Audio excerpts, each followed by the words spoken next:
Good evening, ladies and gentlemen. My full names are Collins Shimba, the University of Zambia Business and Economics Association President.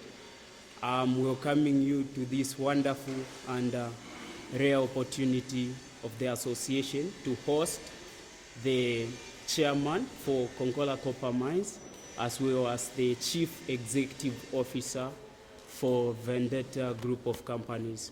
So with me here, I just want to highlight on the successes and the achievements. That means the introduction of Mr. Tom Albanese. Mr. Tom Albanese is of age 57. He holds a bachelor's of degree in mineral economics and a master's in mining engineering from the University of Alaska, that is in the United States of America. Apparently, he once served as the chief executive officer for Rio Tinto. He is here to share an interactive as well as an educative experience that he has gone through, and we thought it would be of value between the University of Zambia business and students who are doing mining as well as engineering. So, ladies and gentlemen, let us welcome Mr. Tom Albanese.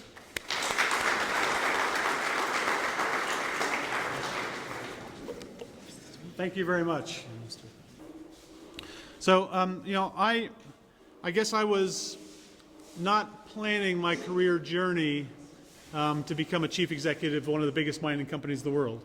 I was pretty good in the maths and sciences in high school.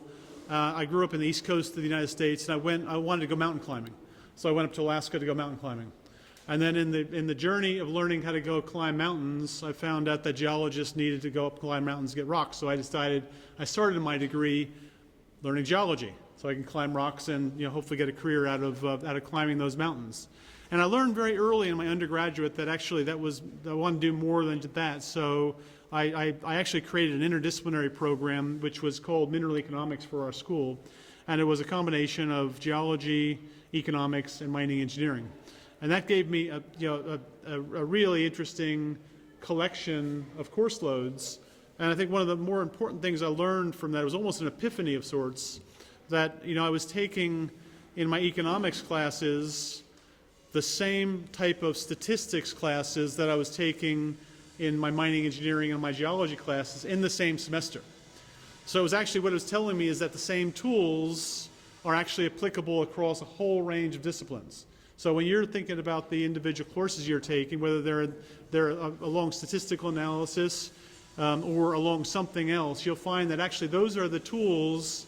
It's not just the concepts that you're learning in the economics piece, but it's the tools that you're learning that can actually be used in the future to grasp other areas in both your academic but also if you go through professional careers.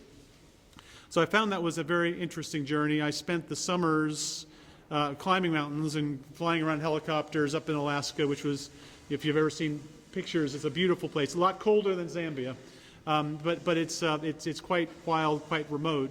And with that, then I decided to get a master's degree in mining engineering.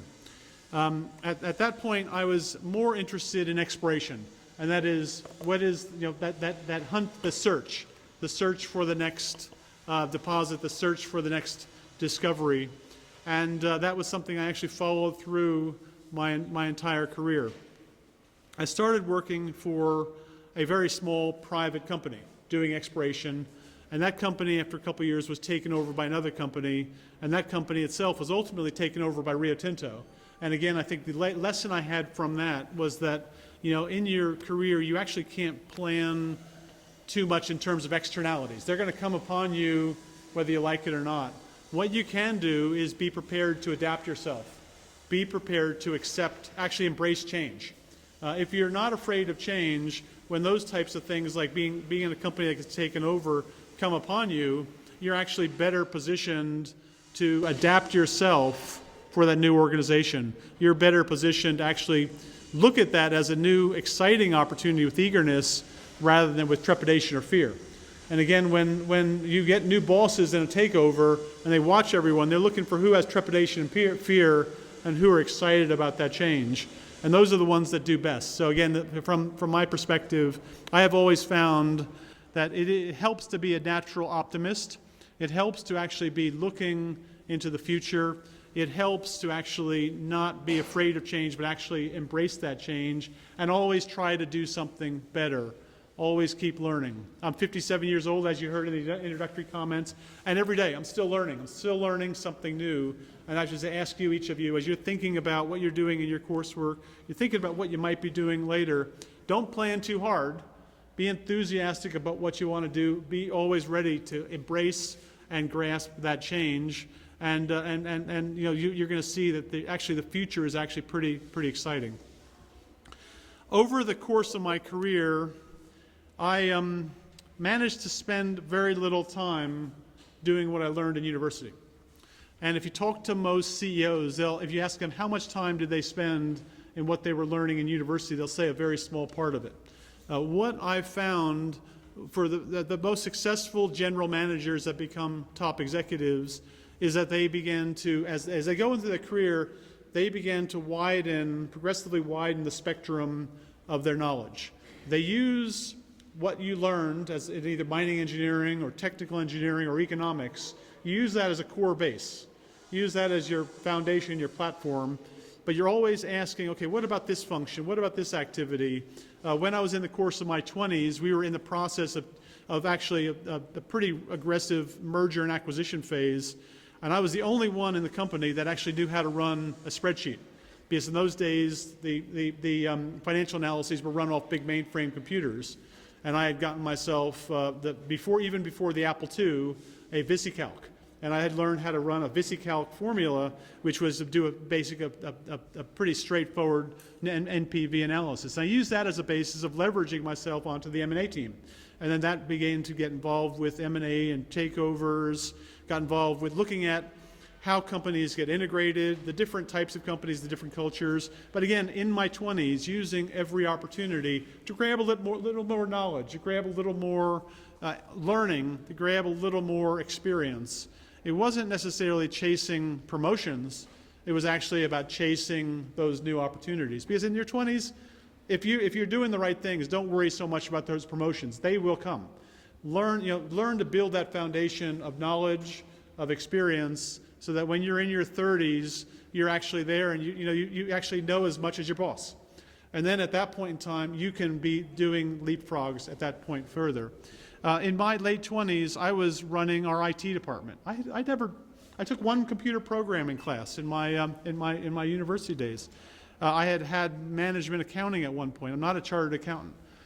So I did marketing, gold marketing and bullion loans and things like that in Wall Street in the U.S. So it wasn't about actually relying only on that university education. It was about progressively every single day learning a little more and just grasping that little more. Increase your bandwidth so that you actually can understand a wider range of activities. And as you understand a wider range of activities, more ideas come to you before they come to somebody else, because you see a bigger picture. And you see how you can take this little idea here or this fact here, you can tie it with this fact over here and put something together. And that's what actually makes a successful executive in the road, is thinking about those ideas before the pack.